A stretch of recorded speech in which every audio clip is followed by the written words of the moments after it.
আসসালামু আলাইকুম সবাইকে। সবাই কেমন আছেন? আশা করি সবাই অনেক ভালো আছেন। আমিও আল্লাহর রহমতে অনেক ভালো আছি। আজকেও চলে আসলাম আপনাদের সাথে ছোট্ট একটা ব্লগ শেয়ার করার জন্য। গত সপ্তাহে তো আমি আমার চুলের যত্নের জন্য লিজেন্ড হেয়ার প্যাক ব্যবহার করেছিলাম, আর আজকে ভাবতেছিলাম যে এই সপ্তাহের জন্য আমি চুলে কী ব্যবহার করতে পারি ন্যাচারালভাবে। তারপর মাথায় হলো আমাদের বাসার ছাদে তো অনেকগুলো অ্যালোভেরা গাছ আছে, তো আজকে অ্যালোভেরাই চুলে লাগাবো, তাহলে হয়তো চুলটা, অ্যালোভেরা কিন্তু চুলের জন্য অনেক ভালো, এটা কম বেশি আমরা সবাই জানি। এটা কিন্তু আমাদের চুলের গোড়া শক্ত করে, চুলকে ভালো রাখে, হেলদি রাখতে সাহায্য করে। তো আমি একটা অ্যালোভেরা পাতা নিয়ে নিলাম এখান থেকে। আমাদের ছাদে অনেকগুলো অ্যালোভেরা পাতাই ছিল, আমি একটাই নিলাম যেহেতু আমার একটাই লাগবে। বৃষ্টি হয়েছিল যার কারণে অ্যালোভেরাতে একটু হালকা মাটি লেগে আছে, যার জন্য এটা ভালোভাবে ধুয়ে ওয়াশ করে নিলাম। আর এখন এটাকে কেটে নিব। অল্প অল্প করে কেটে নিলে সবথেকে বেশি ভালো মনে হয় আমার কাছে। ফার্স্টে আমি অ্যালোভেরার সাইডে যে কাঁটা টাইপের ধারানো কিছু সাইড থাকে ওটা কেটে নিচ্ছি। দুই সাইডের কাঁটাগুলো আগে আমি কেটে নিলাম। অ্যালোভেরার দুই পাশের কাটার সাইডগুলো আগে আমি কেটে নিচ্ছি, আর তারপর আস্তে আস্তে চুলে এটা ব্যবহার করবো। আর হ্যাঁ, আমার কিন্তু ব্লগ ভিডিও নিয়ে তেমন কোনো আইডিয়া নেই, শখের বসে আমি ছোটোখাটো ভিডিও আপনাদের সাথে শেয়ার করি। ছোটোখাটো ভুল হলে ক্ষমার চোখে দেখবেন। আর যারা যারা আমার ভিডিওটি দেখছেন অবশ্যই চ্যানেলটি সাবস্ক্রাইব করে আমার পাশে থাকবেন। তো অ্যালোভেরাটাকে আমি মাঝখান থেকে দুই ভাগে ভাগ করে নিচ্ছি, আর এখন একটা ধারালো ছুরি দিয়ে অ্যালোভেরার যে জেলটা থাকে সেটা নিয়ে নিচ্ছি। আর এটা কিন্তু অনেক কাঠালো টাইপের হয়, যার কারণে তুলতে মানে এই অ্যালোভেরা থেকে এই জেলটা উঠাতে অনেক কষ্ট হয়ে যায়। আমি কিন্তু আপনাদেরকে বলেছিলাম যে সপ্তাহে একবার করে হলেও চুলের যত্ন নেওয়ার জন্য, কারণ আমরা স্কিনের যত্ন যেভাবে করি চুলের যত্ন ঠিক অতটা করি না। তো যাই হোক, আমার জেল এখন রেডি, এখন পারফেক্টলি আমি এখন এটাকে চুলে লাগাবো। কারণ চুলের যত্ন নেওয়াটা দরকার, অনেকটাই দরকার, কারণ মানুষ চুলের যত্নটা নিতেই চায় না, অনেক অবহেলার চোখে দেখে এই ব্যাপারটাকে।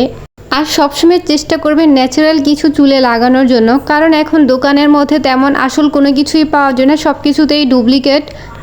তো আমি চুলটাকে এখন রেডি করে অ্যালোভেরা জেলটা নিতেই পারতেছিলাম না হাতে, কারণ এটা এত আঠালো টাইপের। আমি তো মনে মনে হাসতেছিলামও, কিন্তু ক্যামেরায় হাসিনি, মনে মনে অনেকটা হাসি আসতেছিল।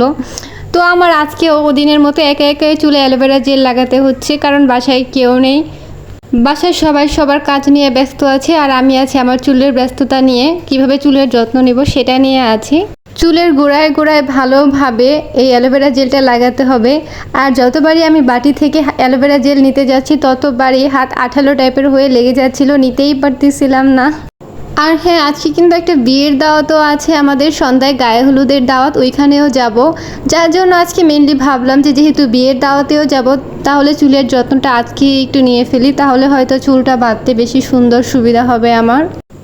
আর হ্যাঁ, সবাইকে অনেকটা সরি, কারণ আমি যখনই ভিডিওর ভয়েস ওভার দিতে চাই তখনই আশেপাশে সাউন্ড হতেই থাকে, কেন যে এরকমটা হয় আমি বুঝি না। দিনের বেলাও যদি ভয়েস দিতে চাই সাউন্ড থাকে, এখন রাতে 9টা বাজে তখন ভয়েস দিচ্ছি, এখনও কোনো না কোনো সাউন্ড বাইরে থেকে আসছেই।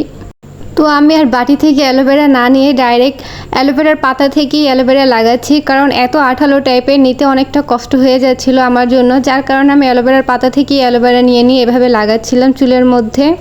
কারা কারা আমার মতো চুলে অ্যালোভেরা লাগান অবশ্যই কমেন্ট করে আমাকে জানাবেন। দোকানে কিন্তু চুলের ব্যবহারের জন্য অনেক হাবিজাবি জিনিসই পাওয়া যায়, এগুলো এখন আর আগের মতো ভালো নেই, প্রত্যেকটাতেই ভেজাল মেশানো থাকে।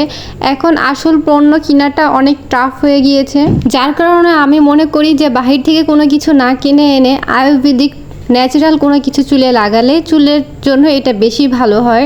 চুল পড়ার সমস্যাটা এখন ঘরে ঘরে প্রত্যেকটা মেয়ের সাথেই এখন হচ্ছে, প্রচুর সবারই চুল পড়তেছে, যেটা আমার সাথেও হয়, যার কারণে এখন আর আমি চুলের ক্ষেত্রে অবহেলা করছি না, সপ্তাহে একদিন করেও হলে চেষ্টা করছি চুলের যত্ন নেওয়ার জন্য। আপনারাও সময় সুযোগ করে চুলের যত্ন নেওয়ার চেষ্টা করবেন, সপ্তাহে একদিন হলেও মেহেদি কিংবা হেয়ার প্যাক বা অ্যালোভেরা জেল লাগানোর চেষ্টা করবেন। আমি যখন ছোট ছিলাম আমাদের দাদি মাসে একবার এসে আমাদের মাথায় চুলের মধ্যে দুলহান নামে একটা কালো তেল আছে এটা দিয়ে যেত, আর দাদি বলতো এটা দিলে নাকি চুল অনেক বড় হয়, কালো থাকে। তো চুলের যত্ন নেওয়া শেষ, এখন আমি আমার স্কিনকেও একটু যত্ন নিচ্ছি, স্কিনের মধ্যেও একটু অ্যালোভেরা জেল লাগাচ্ছি, কারণ অ্যালোভেরা কিন্তু চুলের জন্য স্কিনের জন্য অনেক ভালো। আর এই অ্যালোভেরা জেল খাওয়াও যায়। আমি আমার পুরো মুখে অ্যালোভেরাটা ভালোভাবে লাগিয়ে নিচ্ছি। আর এখন তো প্রচুর গরম, প্রচুর ঘাম হয় মুখের মধ্যে, সবাই আমরা প্রচুর পরিমাণে ঘামি, যার কারণে আমি ভাবলাম যে এখন একটু মুখের মধ্যেও অ্যালোভেরা দিয়ে নেই, যাতে স্কিনটাও একটু ভালো থাকে। আর যেহেতু বিকেলে রেডি হব গায়ে হলুদের যাওয়ার জন্য, স্কিনে ভালোভাবে মেকআপটা বসতে তো হবে, তাই না? যারা যারা আমার ভিডিওটি দেখছেন এখনও চ্যানেলটি সাবস্ক্রাইব করেনি, তাড়াতাড়ি চ্যানেলটি সাবস্ক্রাইব করে আমার পাশে থাকেন আর কমেন্ট করে জানাবেন আমার ভিডিও আপনাদের কেমন লাগে। আর আমি যখন ছোট ছিলাম তখন স্কিন কেয়ার বলতে বুঝতাম শুধু মুখের মধ্যে হলুদ বেটে দিলে নাকি এটা অনেক ভালো হয়। আমার মা অনেকই বলতো, প্রায় বলতো যে মুখে হলুদ বেটে দেওয়ার জন্য এটা নাকি স্কিনকে অনেক ভালো রাখে। আমার মা বলতো হলুদ দেওয়ার জন্য, আর আমার দাদি মাথার মধ্যে দুলহান নামে একটা তেল আছে এটা দিয়ে দিত। কারা কারা ছোটোবেলায় চুলে দুলহান তেল দিয়েছেন অবশ্যই কমেন্ট করে জানাবেন। তো আমার চুল আর স্কিন দুইটাই কেয়ার করা শেষ। তো এখন রাত হয়ে গেছে, রেডি হয়ে চলে আসলাম বিয়ে বাড়িতে।